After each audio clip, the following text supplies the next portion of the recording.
আসসালামু আলাইকুম।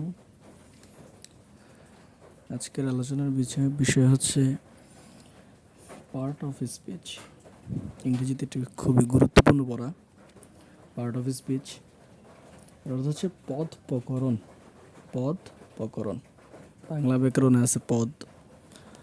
যারা বাংলা ব্যাকরণের পদ পড়ছো ভালো করে বুঝতে পারবা।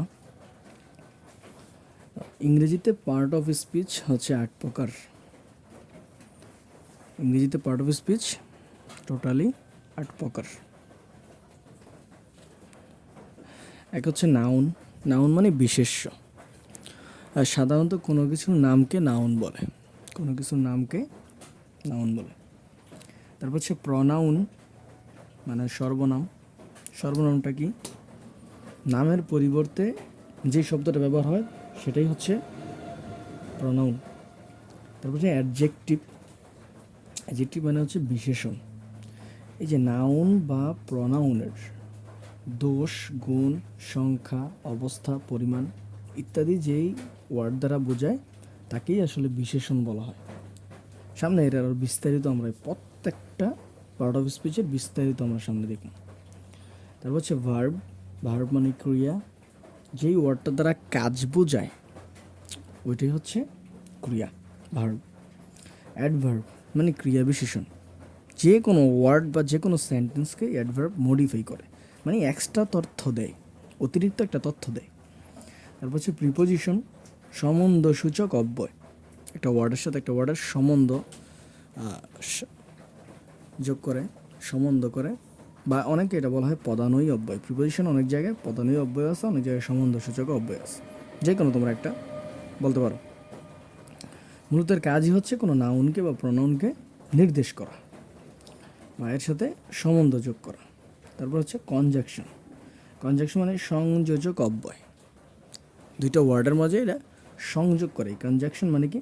সংযোজক অব্যয়। দেখলেই বুঝতে পারতেছো যে দুইটা ওয়ার্ডের মধ্যে অথবা দুইটা বাক্যের মধ্যে সংযোগ স্থাপন করে, এমনটা বিষয়। আবার মাঝে মাঝে সংযোগ স্থাপন নাও করতে পারে, এমন হতে পারে। তারপর হচ্ছে ইন্টারজেকশন মানে আবেগ সূচক অব্যয়। মানুষ সাধারণত আবেগাপ্লুত হয়ে যে ওয়ার্ডগুলো বলে ওইগুলো হচ্ছে ইন্টারজেকশন। ওই ওয়ার্ডগুলি হচ্ছে আবেগসূচক অব্যয়। তারপর আমরা এটা বিস্তারিত যাব নাউনে। হ্যাঁ, নাউন এক নম্বর হচ্ছে কী ছিল? নাউন। নাউন মানে বিশেষ্য। নাউন কাকে বলে?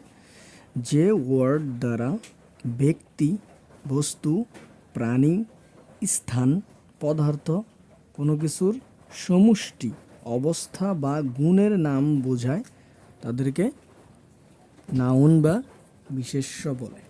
নাউন বা বিশেষ্য বলে। তার মানে কী কী হতে পারে? কোনো একটা ব্যক্তির নাম হতে পারে, বস্তুর নাম হতে পারে, কোনো একটা প্রাণীর নাম হতে পারে, কোনো একটা স্থানের নাম হতে পারে, কোনো একটা পদার্থের নাম হতে পারে, বা কোনো কিছুর একটা সমষ্টি নাম হতে পারে, কোনো কিছুর সমষ্টি, কোনো একটা অবস্থার নাম হতে পারে, কোনো একটা গুণের নাম হতে পারে। এটাই হচ্ছে নাউন। সার্বিক বিচারে নাউন হচ্ছে 5 প্রকার। নাউন 5 প্রকার। সার্বিক বিচারে নাউন হচ্ছে 5 প্রকার। প্রথমত নাউনের প্রকার আছে। প্রথমত 2 প্রকার, কনক্রিট নাউন, অবস্ট্রাক্ট নাউন। ওটা আবার 4 প্রকার। ওটা আমি এভাবে না লিখে সরাসরি লিখছি। সার্বিক বিচারে টোটালি 5 প্রকার। টোটালি 5 প্রকার। কী কী? একটা প্রপার নাউন, নামবাচক বিশেষ্য। প্রপার নাউন মানে কি? নামবাচক বিশেষ্য। সাধারণত কোনো কিছুর নাম সরাসরি যেটা বোঝায় এটা হচ্ছে নামবাচক। যেমন মানুষের নাম, এটা হচ্ছে একটা বিভাগের নাম, এটা একটা ভাষার নাম। হাসান একটা মানুষের নাম, ঢাকা একটা বিভাগের নাম, ইংলিশ হচ্ছে একটা ল্যাঙ্গুয়েজের নাম, ভাষার নাম। তারপর হচ্ছে দ্বিতীয় নম্বর কমন নাউন। কমন নাউন কি? জাতিবাচক বিশেষ্য। এখানে একটা জিনিসকে না বোঝায় বা একটা বস্তু বা একটা প্রাণীর নাম, একটা মানুষের নাম না বোঝায় একসাথে অনেকগুলো বোঝায়। এটা হচ্ছে একসাথে তার জাতিটাকে বুঝাইব। এটা জাতিবাচক বিশেষ্য। কি? যেমন গার্ল। গার্ল বলতে পৃথিবীর সকল বালিকা, সব মেয়েদেরকে বোঝানো হইতেছে। ট্রি মানে গাছ। পৃথিবীতে অনেক প্রকার গাছ আছে, কিন্তু ট্রি হচ্ছে পৃথিবীর সব গাছকে একত্রে ট্রি বলা হয়। মানে এটা একটা গাছের জাতটাকে বুঝাইতেছে ট্রি। হচ্ছে রিভার। পৃথিবীতে অনেক প্রকার নদী আছে, মেঘনা, পদ্মা, যমুনা। এর মধ্যে রিভার বলা হয় সব নদীকে, সব নদীর নামে, নদী ইংরেজি হচ্ছে রিভার, মানে সব নদীকে একসাথে বলা হতেছে রিভার। পোয়েট, কবি, অনেক কবি আছে কিন্তু এখানে সব কবিকে একসাথে বলতেছে পোয়েট। তারপর হচ্ছে কালেকটিভ নাউন, কি সমষ্টিবাচক বিশেষ্য, একটা সমষ্টি বোঝাবে, একটা দল বোঝাবে, বিষয়টা এমন। যেমন আর্মি, আর্মি হচ্ছে কি একটা আমাদের যে সিপাহী বা সৈন্যবাহিনী বা আমাদের দেশে যে রক্ষা করে, সেভ করে আমাদের দেশকে, তাদেরকে একসাথে বলা হয় আর্মি। তারপরে পার্টি, একটা পার্টির সময় একটা দল। ক্লাস, শ্রেণী, একটা শ্রেণী, যেমন 6, 7, 8, 9, প্রত্যেকটা এক একটা শ্রেণী আলাদা আলাদা। তারপর হচ্ছে ম্যাটেরিয়াল নাউন। ম্যাটেরিয়াল নাউন কি ম্যাটেরিয়াল জাতীয় যে জিনিসগুলো আছে, যেমন বস্তুবাচক বিশেষ্য, যেমন আয়রন, গোল্ড, স্বর্ণ, টি মানে চা, মিল্ক দুধ, গ্লাস যেটা কাচের জিনিসপত্রকে বলে বোঝানো হচ্ছে। এই প্রত্যেকটা হচ্ছে এক একটা ম্যাটেরিয়াল, এক একটা ম্যাটেরিয়াল, আর সেই জন্য এটা কি ম্যাটেরিয়াল নাউন। তারপর হচ্ছে অ্যাবস্ট্রাক্ট নাউন। অ্যাবস্ট্রাক্ট নাউন কি গুণবাচক বিশেষ্য। এই নাউনগুলো যেমন proper noun, common noun, collective noun, material noun, এগুলো তোমরা অনেক সহজেই চিনতে পারবা, বাট অ্যাবস্ট্রাক্ট নাউনটা চিনতে অনেকের একটু কষ্ট হয়, এটা একটু ভালো করে খেয়াল করতে হবে। অ্যাবস্ট্রাক্ট নাউন কি গুণবাচক বিশেষ্য, এটা গুণ বুঝাবে, তবে এটা নাম, গুণের নাম বুঝাইব। শুধু গুণ বুঝাইলে কিন্তু অ্যাডজেক্টিভ, বাট গুণের নাম বুঝাইব। কি অনেস্টি, যেমন সততা, যদি বলতো অনেস্ট, সৎ, তাহলে হয়ে যেত কিন্তু আবার অ্যাডজেক্টিভ। যেমন লাফার, ট্রুথ, এগুলো। তারপর আমরা যাচ্ছি প্রনাউন, মানে এই যে নামের পরিবর্তে যে ওয়ার্ডটা ব্যবহার হয় তাকে বলা হয় কি প্রনাউন। হ্যাঁ, প্রনাউন মানে কি সর্বনাম, আমরা আগেই দেখছি। প্রনাউন কাকে বলে? যে ওয়ার্ড নাউন এর পরিবর্তে ব্যবহৃত হয়। কথাটা বলো, যেই শব্দটা, যেই ওয়ার্ডটা নাউনের পরিবর্তে ব্যবহৃত হয়, মানে নামের পরিবর্তে ব্যবহার হবে, তাকে প্রনাউন বলে। বিষয়টা এমন, যেমন ধরো একজনের নাম শুভ, একটা মানুষের নাম হচ্ছে শুভ, এখানে শুভটা না বলা হলো হি, সে। আবার ধরো হি না বলা হলো শুভ নিজেই বলতেছে যে আই, সে তার নামটা বললো না, বললো আই। আবার এরকম অনেক কথা পাই, যেমন উই, আওয়ার, এই ওয়ার্ডগুলো হচ্ছে কি প্রনাউন, মানে নাম টানা বইলা নামের পরিবর্তে অন্য একটা শব্দ ব্যবহার করাকেই বলা হয় প্রনাউন। তা প্রনাউন ইংরেজিতে কত প্রকার? প্রনাউন হচ্ছে ইংরেজিতে 8 প্রকার। প্রনাউন মেনলি কত প্রকার? ইংরেজিতে প্রনাউন 8 প্রকার। এক নম্বর হচ্ছে পার্সোনাল প্রনাউন, ব্যক্তিবাচক সর্বনাম। ব্যক্তিবাচক সর্বনাম যেগুলো ব্যক্তিকে নির্দেশ করে, যেমন I, we, you, he, she, it, they. তারপর হচ্ছে দ্বিতীয় নম্বর হচ্ছে ডেমনস্ট্রেটিভ প্রনাউন, নির্দেশবাচক সর্বনাম যেগুলো নির্দেশ করে, যেমন দিস, দিজ, দ্যাট, দোজ। যেমন দিস ইজ এ পেন, এটা একটা কলম, ঠিক আছে, এখানে নির্দেশ করছে, কলমটাকে নির্দেশ করছে। হচ্ছে ইন্টারোগেটিভ প্রনাউন, প্রশ্নবোধক সর্বনাম, প্রশ্ন যেই করে, যেই ওয়ার্ডগুলো দেওয়া, ওইগুলো কি ইন্টারোগেটিভ প্রনাউন, যেমন হু, হোম, হোয়াট, হুইচ, এগুলো। তারপর হচ্ছে রিলেটিভ প্রনাউন, একই শব্দ, রিলেটিভ প্রনাউন যখন বাক্যের মধ্যে, বাক্যের মাঝখানে প্রথম ব্যবহার হইয়া প্রশ্ন না কইরা বাক্যের সম্বন্ধ করব বা বাক্যের সাথে বাক্যের জোড়া লাগাইব, ওইটা হচ্ছে রিলেটিভ প্রনাউন, যেমন হু, দ্যাট, ওইগুলো হতে পারে। তারপর হচ্ছে ইনডিফিনিট প্রনাউন, অনির্দিষ্ট সর্বনাম। অনির্দিষ্ট মানে কি, যেটা নির্দিষ্ট করে বোঝায় না, যেমন many, some, any, one. Many, many man, অনেক মানুষ। ধরো ম্যানি পিপল, অনেক মানুষ। এখানে অনেক মানুষ বলতে কারা, এর নাম কিন্তু বোঝাইতেছে না, অনির্দিষ্ট করে বলতে। সাম মানে কিছু, এনি যে কোনো, ওয়ান একজন। তারপর হচ্ছে ডিস্ট্রিবিউটিভ প্রনাউন, কি পৃথকবাচক সর্বনাম, each, either, every one. Reflexive pronoun, আত্মবাচক সর্বনাম, মাইসেলফ, হিমসেলফ, দ্যামসেলফস। আত্মবাচক মানে কি, যে কথাটা বলতেছে সে নিজেই বলতেছে। এটা নিয়ে ভার্বে একটু আলোচনা আছে, তোমরা পড়লে দেখতে পারবা যে রিফ্লেক্সিভ প্রনাউন থাকলে কি হয় ভার্বটা। রেসিপ্রোকাল প্রনাউন, পরস্পর সম্বন্ধবাচক সর্বনাম, একে অন্যের সাথে সম্বন্ধ, যেমন ইচ আদার, প্রত্যেকে, একে অন্যকে, অ্যানাদার, এগুলো। তারপরে আলোচনা করবো অ্যাডজেক্টিভ নিয়ে। অ্যাডজেক্টিভ এটা একটা ইম্পর্টেন্ট পড়া।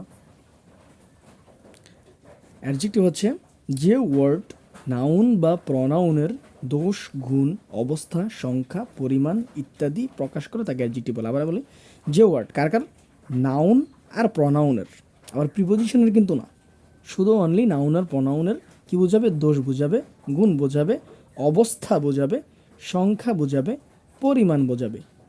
এগুলো হচ্ছে কি অ্যাডজেক্টিভ। যেমন ইন্টেলিজেন্ট, ইন্টেলিজেন্ট মানে কি বুদ্ধিমান, স্মল ছোট, বিউটিফুল সুন্দর, ডার্ক অন্ধকার। যেমন বললাম he is a very intelligent, সে হচ্ছে খুবই ইন্টেলিজেন্ট মানে সে কি খুবই বুদ্ধিমান। আবার বললাম he is a very good boy, এখানে গুড, তাকে যে গুড ভালো বললাম এটাই হচ্ছে কি একটা অ্যাডজেক্টিভ। তারপরে যে অ্যাডজেক্টিভ প্রধানত 4 প্রকার। কী কী? অ্যাডজেক্টিভ অফ কোয়ালিটি, গুণবাচক বিশেষণ, আমরা আগেই বলছিলাম এটা গুণ বুঝাইব, গুণবাচক বিশেষণ যেমন গুড, ব্যাড, ফোর এগুলো। তারপর হচ্ছে অ্যাডজেক্টিভ অফ কোয়ান্টিটি, পরিমাণবাচক বিশেষণ যেগুলো পরিমাণ বোঝায়, সাম, লিটল, অল। তারপর হচ্ছে অ্যাডজেক্টিভ অফ নাম্বার, সংখ্যাবাচক বিশেষণ। কী কী? যে সংখ্যা আছে যেমন 5 একটা সংখ্যা, 5 ফার্স্ট প্রথম একটা সংখ্যা, সিঙ্গল একজনকে বোঝায়, এটা একটা কি সংখ্যা। তারপরে লাস্ট সর্বশেষ আছে কি প্রোনোমিনাল অ্যাডজেক্টিভ, সর্বনাম বিষয়ক বিশেষণ। সর্বনাম বিষয়ক বিশেষণ, হ্যাঁ সর্বনামও কি হতে পারে, অ্যাডজেক্টিভ হতে পারে। এটা হচ্ছে কথা। অনেক সময় নাউনও অ্যাডজেক্টিভ হতে পারে। এটা পরবর্তী অ্যাডভান্স লেভেলে তোমরা যখন যাইবা তখন জানতে পারবা, এখন সাধারণত এটা জেনে রাখো। তারপরে হচ্ছে কি ভার্ব। ভার্ব মানে কি? ভার্ব মানে ক্রিয়া, মানে যেটা কাজ বোঝায়। কী করছে? যে ওয়ার্ড দ্বারা কোনো কিছু করা, কোনো কিছু করা, হওয়া, থাকা বোঝায় তাকে ভার্ব বা ক্রিয়া বলে। ভার্ব প্রধানত 2 প্রকার। ভার্ব ছাড়া একটা কথা মনে রাখবে যে ভার্ব ছাড়া কোনো বাক্য তৈরি হয় না। পৃথিবীর সকল সেন্টেন্স তৈরি করতে ভার্ব লাগবে, মাঝে মাঝে না লাগতে পারে, তো most of the time verb লাগবেই। তো ভার্ব প্রধানত 2 প্রকার। একটা হচ্ছে ফাইনাইট ভার্ব, সমাপিকা ক্রিয়া,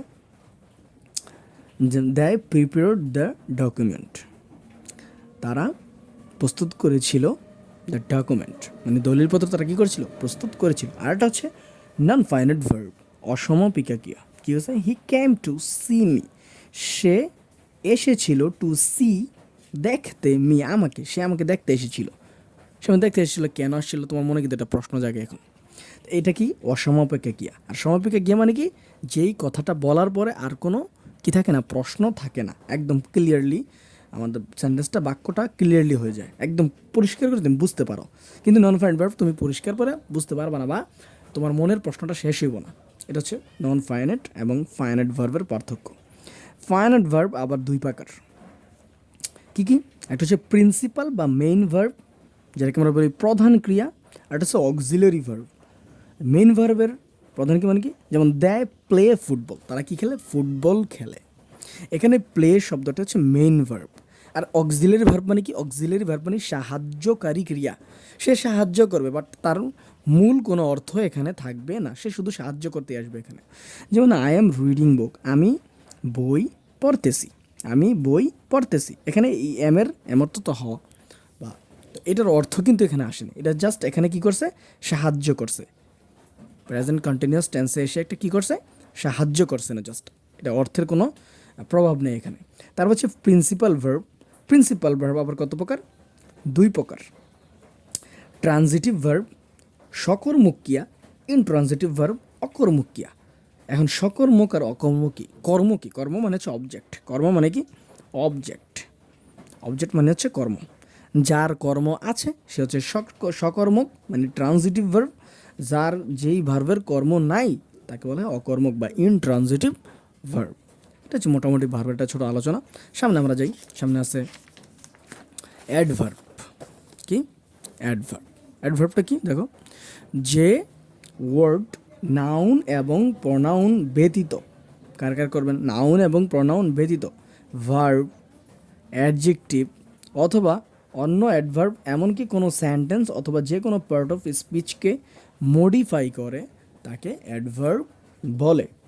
অ্যাডভার্ব বলতে মডিফাই করা, কি করা, মডিফাই করা। মডিফাই মানে কি, মডিফাই মানে অতিরিক্ত তথ্য দেওয়া বা বিশেষায়িত করা, কোনো একটা জিনিসকে বিশেষায়িত করা, ঠিক আছে। যেমন এটা বলতে পারে ভেরি গুড, এমন আর কি, কেমন ভালো, খুবই ভালো বিষয়টা। অ্যাডভার্ব প্রধানত কত প্রকার? অ্যাডভার্ব প্রধানত 3 প্রকার। কী কী? সিম্পল অর ইন্ডিপেন্ডেন্ট অ্যাডভার্ব, তারপর হচ্ছে রিলেটিভ অর কনজাংটিভ অ্যাডভার্ব, তারপর হচ্ছে ইন্টারোগেটিভ অ্যাডভার্ব। তো সিম্পল অর ইন্ডিপেন্ডেন্ট অ্যাডভার্বের আলোচনাটা আমি নিচে একটু করছি, বাট এটার উদাহরণটা এখানে শেষ করে দিই। দেখো, হোয়েন যখন, ওয়াইল যখন, হাউ কত, কীভাবে, এই আর কি, অনেকগুলো ওয়ার্ড থাকতে পারে। তো এই হচ্ছে রিলেটিভ যেই অ্যাডভার্বগুলো আছে। তারপরে ইন্টারোগেটিভ অ্যাডভার্ব। ইন্টারোগেটিভ অ্যাডভার্ব মানে বুঝতেই পারতেছো, ইন্টারোগেটিভ ওয়ার্ডগুলো দিয়া, যেমন হোয়াই, ওয়ার, এটসেট্রা। অর্থ অনুসারে সিম্পল অ্যাডভার্বকে কয়েকটি ভাগে ভাগ করা যায়। কী কী? অ্যাডভার্ব অফ টাইম, কি সময় বোঝাবে, নাও এখন, দেন, তারপর আর্লি, বিফোর, আর্লি মানে তাড়াতাড়ি, বিফোর মানে পূর্বে, অলওয়েজ সবসময়, এভার সোন শীঘ্রই, নেভার কখনো না, অফ টেন, অফেন, অফেন আর কি, অবশ্যই খেয়াল করিনি আমি, অফেন প্রায়, লাস্ট শেষে, সিন্স যখন। এই ওয়ার্ডগুলো হচ্ছে টাইম, সময় বোঝায়। অ্যাডভার্ব অফ প্লেস মানে কি বোঝায়? প্লেস মানে স্থান বোঝাবে, যেমন দিয়ার সেখানে, হিয়ার এখানে, ফার দূরে, আইদার নাইদার এখানে ওইখানে নয়, এই বিষয়গুলো। Adverb of manner or quality, যেমন অ্যালাউড উচ্চ সুরে, সো তাই, ওয়েল ভালো। Adverb of quantity, almost, very, much, enough. তারপর হচ্ছে adverb of cause and effect, therefore, yet, as. তারপর হচ্ছে adverb of affirmation and negation, যেমন ইয়েস, নো, এগুলা অবশ্যই তোমরা প্রতিটি প্রিপোজিশন বলো, অ্যাডভার্ব বলো, নাউন বলো, প্রনাউন বলো, টোটালি যে পার্ট অফ স্পিচগুলো আছে সবগুলা খাতায় সুন্দর করে কি করবা? নোট করবা, নোট করে রাখবা, এমনকি ভালো করে এগুলো পড়বা, ঠিক আছে। এগুলা পড়লে তুমি আগামীতে যেই তোমার যে প্রশ্নগুলা পরীক্ষায় আসবে ওইগুলো তুমি কী করে জাস্টিফাই করতে তোমার জন্য সহজ হবে। তুমি যদি noun, pronoun, adjective, verb, adverb, preposition, conjunction, interjection সবগুলো বোঝো, জানো, তাহলে তুমি নিজেই দেখবা পইরা ইংলিশ পড়ে মজা পাইতেছো, তখন দেখবা। কারণ তুমি শর্টকাট কোনোভাবে তুমি আসলে ইংলিশ শিখতে পারবা না। ইংলিশ শিখা যদি শর্টকাটই থাকতো তো সবাই ইংলিশ পারতো, ঠিক না? শর্টকাটলি না গিয়ে আমরা কীভাবে একটু বিস্তারিতভাবে বা সুন্দর করে শিখবো, আমাদের চিন্তাটা থাকা, ওই চিন্তাটা থাকে আসলে আমাদের উচিত। তারপর হচ্ছে প্রিপোজিশন, যেটা বলছিলাম পদানয় অব্যয় বা সম্বন্ধসূচক অব্যয়। দেখো, প্রি অর্থ পূর্বে, পজিশন অর্থ অবস্থান, তাহলে প্রিপোজিশন অর্থ কী দাঁড়ালো? পূর্বের অবস্থান। সংজ্ঞা কি? যে ওয়ার্ড কোনো নাউন বা প্রনাউনের পূর্বে বসে, কার কার পূর্বে বসবে? অনলি নাউন বা প্রনাউনের পূর্বে বসে সেন্টেন্সের অন্য ওয়ার্ডের সাথে সেই নাউন বা প্রনাউনের সম্পর্ক নির্দেশ করে। আগেই বলছিলাম যে সম্পর্ক নির্দেশ করবে। কাজটা কি? সম্পর্ক নির্দেশ করবে, নাউন বা প্রনাউনের সাথে অন্য একটা ওয়ার্ডের সম্পর্ক নির্দেশ করবে, তাকে কি বলে? প্রিপোজিশন বলে। প্রিপোজিশন কত প্রকার? প্রিপোজিশনকে অর্থের দিক থেকে বিবেচনা করলে 7 ভাগে ভাগ করা যায়। অনেক রাইটার 6 ভাগে বিভক্ত করছেন, এটা প্রবলেম নেই, তুমি জানা আর কি, এই এতটুকুই, জাস্ট আর কিছু না। Simple, at, on, by, for, from, with, যে সাধারণত সিম্পলি যেই প্রিপোজিশনগুলো আছে এগুলো বলে সিম্পল প্রিপোজিশন। ডাবল মানে কি? দুইটা প্রিপোজিশন একসাথে যোগ হয়েছে, যেমন ইন একটা প্রিপোজিশন, টু আর একটা প্রিপোজিশন, দুইটা মিলে একটা প্রিপোজিশন তৈরি হয়েছে, যেমন আপন, উইথ, ইন, আউট অফ, দুইটা প্রিপোজিশন মিলে একটা প্রিপোজিশন তৈরি হয়েছে, এটাকে বলা হয় ডাবল প্রিপোজিশন। তারপর হচ্ছে কম্পাউন্ড প্রিপোজিশন। কম্পাউন্ড প্রিপোজিশনকে দাও, যেমন অ্যালং, বিসাইড, বিহাইন্ড, অ্যাবাউট, এটাও ঠিক সেম কম্পাউন্ড প্রিপোজিশন, মানে কী বলে যৌগিক একটা প্রিপোজিশন, মানে কয়েকটা প্রিপোজিশন মিলে এই সেম। তারপর হচ্ছে ফ্রেজ। ফ্রেজ মানে আমরা জানি না, ফ্রেজ তো আমি এখনও পড়ানো শুরু করতে পারি, বাট ইউটিউবে অনেক ভিডিও পেয়ে যাবে ফ্রেজ সম্পর্কে। ফ্রেজ হচ্ছে কয়েকটা ওয়ার্ড মিলে একটা ওয়ার্ডের কাজ করা, কয়েকটা ওয়ার্ড মিলে একটা ওয়ার্ডের কাজ করা, এটা হচ্ছে ফ্রেজ সহজ কথায়। যেমন ইন ফ্রন্ট অফ, অনেক, 3টা ওয়ার্ড, একটা, দুইটা, 3টা, ইন ফ্রন্ট অফ, পুরাটা মিলে একটা অর্থ দাঁড়াবো সম্মুখে বা সামনে, এই আর কি। ইনস্টিড অফ, তারপর হচ্ছে পার্টিসিপল। পার্টিসিপল মানে কি? ভার্বের সাথে আইএনজি হবে অথবা ভার্বের 3 হবে, এটা হচ্ছে পার্টিসিপল, যেমন রিগার্ডিং, পাস্ট, এগুলো। তারপর ডিসগাইজড। ডিসগাইজড মানে কি? প্রিপোজিশন এর পরিবর্তে এ ব্যবহার হওয়া, অথবা অফের পরিবর্তে ও ব্যবহার হওয়া, ঠিক আছে। যেমন অনেক সময় দেখবো ও ক্লক, এগুলো লেখা থাকে, তো এটা কিন্তু আর্টিকেল না, এটা আর্টিকেল না, এটা হচ্ছে অনের পরিবর্তে এ ব্যবহার, সেটা একটা প্রিপোজিশন, হ্যাঁ, এটা তোমরা একটু প্র্যাকটিস দেখলেই তোমাদের বইয়ে সুন্দর করে প্র্যাকটিসগুলা লিখা আছে এক্সাম্পল সহকারে। ঠিক আছে, তোমরা এগুলো একটু দেখবা ভালো করে দেখবা, ইনশাল্লাহ তোমরা সবাই বুঝলো, তোমরা একাই 100, একটু দেখলেই পারবা। তারপর দেখো ডিটেচ প্রিপোজিশন কি, for what is Dhaka famous, এত ইম্পর্টেন্ট না, বাচ্চা একটু জানা লেগে লিখলাম। তারপরে মোটামুটি শেষের দিকে আমরা চলে আসছি। দেখো কি কনজাকশন মানে কি, কন মানে একত্রে একসাথে, জাকশন মানে কি সংযোগ, কন মানে একত্রে, জাকশন মানে সংযোগ। কনজাকশন মানে কি একত্রে সংযোগ, কি করবে সংযোগ করবে। এর মানেই হচ্ছে কনজাকশন মানেই হচ্ছে কি সংযোজক অব্যয়, এর কাজই হচ্ছে কি করা, সংযোগ করা, এর কাজই হচ্ছে কি সংযোগ করা। কনজাকশন সাধারণত কত প্রকার, 3 প্রকার না, কোঅর্ডিনেটিং কনজাকশন, অ্যান্ড অথবা অর, এগুলো কি কোঅর্ডিনেট কনজাকশন। তারপর হচ্ছে সাবঅর্ডিনেটিং কনজাকশন, যেমন অ্যাজ, সিন, সো, ইফ, দো, দ্যাট, এগুলো হচ্ছে সাবঅর্ডিনেটিং কনজাকশন। তারপরে কোরিলেটিভ কনজাকশন কি, কোরিলেটিভ কনজাকশনগুলো কি দাও, not only but also, such dot as dot as মানে so as, that dot as, both and, either or, neither nor, no sooner than, the same that, such that, whether or, scarcely when, hardly before, এগুলো বিশেষ করে তোমাদের যে কাজে লাগে। যেমন অনেকের কানেক্টর আছে, যাদের কানেক্টর আছে তাদের অনেক ইম্পর্টেন্ট, এগুলো অনেক ইম্পর্টেন্ট কানেক্টর, এগুলো লাগে প্রচুর পরিমাণে লাগে। এমনকি ইংরেজি বলতে গেলে বা ইংলিশ ল্যাঙ্গুয়েজে যারা কথা বলে তাদেরও এটা খুবই ইম্পর্ট্যান্ট একটা জিনিস, কথা বলার লেগে এগুলো অর্থ জানা বা এগুলো দিয়ে যদি ওয়ার্ড বানাইতে পারো, বাক্য বানাইতে পারো, তাহলে তুমি ভালো পারবা, তুমি মোটামুটি ভালো আগাইতে পারবা এগুলো। তারপর হচ্ছে তোমার এগুলো লাগে হচ্ছে কমপ্লিটিং সেন্টেন্স, এই কমপ্লিটিং সেন্টেন্সও কি এগুলা খুব বেশি লাগে। এগুলো অনুযায়ী